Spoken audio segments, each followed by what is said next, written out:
clinch the semifinal and move on to the televised championship game, lead it by 3. Your League Lacrosse. We begin the 7th and final inning with Miners Gold up by 3. Want to win 2 free hotel nights? Here's your chance. You can win with Wingate by emailing Mallory at triplecrownsports.com. Email with the subject line Win with Wingate for your chance to win. Thanks to Wingate by Wyndham for their support of the Triple Crown Summer Series on CBS Sports Network. Wingate by Wyndham, built for work, built for play, built for you. Email Mallory at triplecrownsports.com to be entered into a drawing to win 2 free nights at a Wingate hotel of your choosing. Here we go with a 3-run lead. The chance to pad it here. Miners Gold batting and up by 3. They've got to defend the fort in the bottom of the 7th inning. 3 runs, a pretty good cushion in this game, but we know that Texas Impact Gold has some powerful sticks. Yeah. They can hit the ball out of the yard. The conditions are actually clearing just a bit. Sun coming out.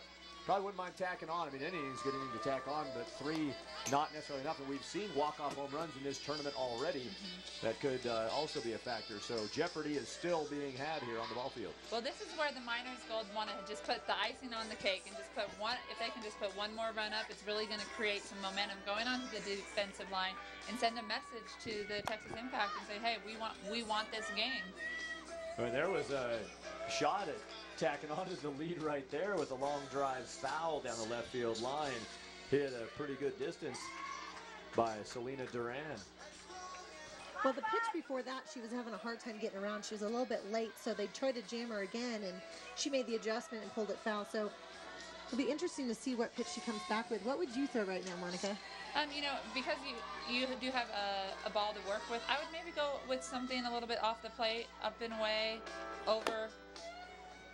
This ball is hit down the first baseline. It was actually playing its way back toward fair ground, but snagged in foul ground by Impact Gold's Paige McDuffie, so that'll stay foul, a 1-2 count.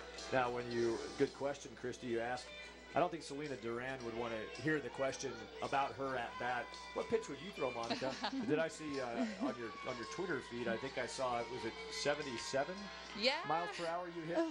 Yes. Recently? Oh my gosh. Yes, that a couple was weeks ago, recently. or? Yes, about 2 weeks, a week and a half ago now. 77. All-time high for me. So I think that's an all-time high, period. yeah, I think that might be an all-time high for a period. For but a clocked pitch. You know, now I'm just got that 77, and it's been a goal for mine to break 75 for a while. So pretty excited about that. That's awesome. The interstate speed limit here in Colorado is 75, so you would have been passing cars on the interstate with your pitch. Don't you think we should get like a commercial of that somehow? Like, Well, I just saw one with a race car driver and a golf ball being caught in the race car. That's funny. well, congratulations on that. I know you're playing with the Chicago Bandits right now and still out there doing it. We appreciate you being here tonight. Christy Ambrosi, that ball's going to not get caught right along the edge of the backstop. Tough play. Okay, now that right there is called floating to the ball. You want to make sure that if you know the ball is in the air and it's going to land in a certain spot, you've got to beat the ball, not meet it, especially against the fence. You want to make sure you get to the fence before the ball does, so that way if it is up against the fence, you have the opportunity to jump up and get it.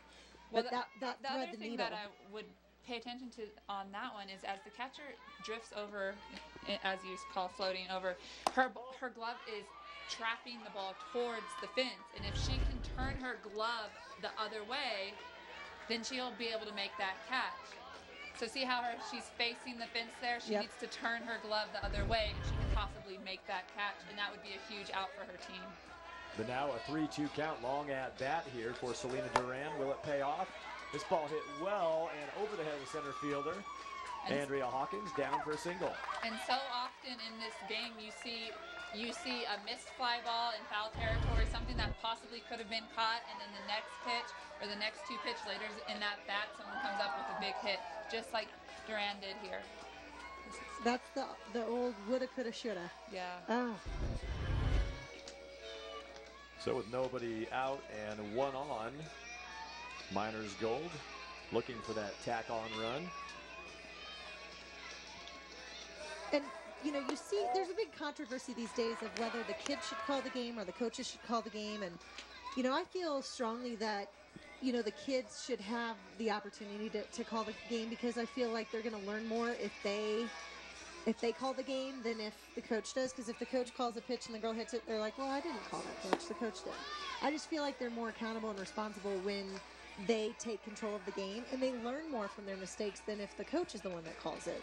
Yeah, I think at such a young age right now, these catchers are still learning their pitchers, and a lot of these pitchers and players may be from different areas, so they're not working together, and they may not be working together every day in the bullpen.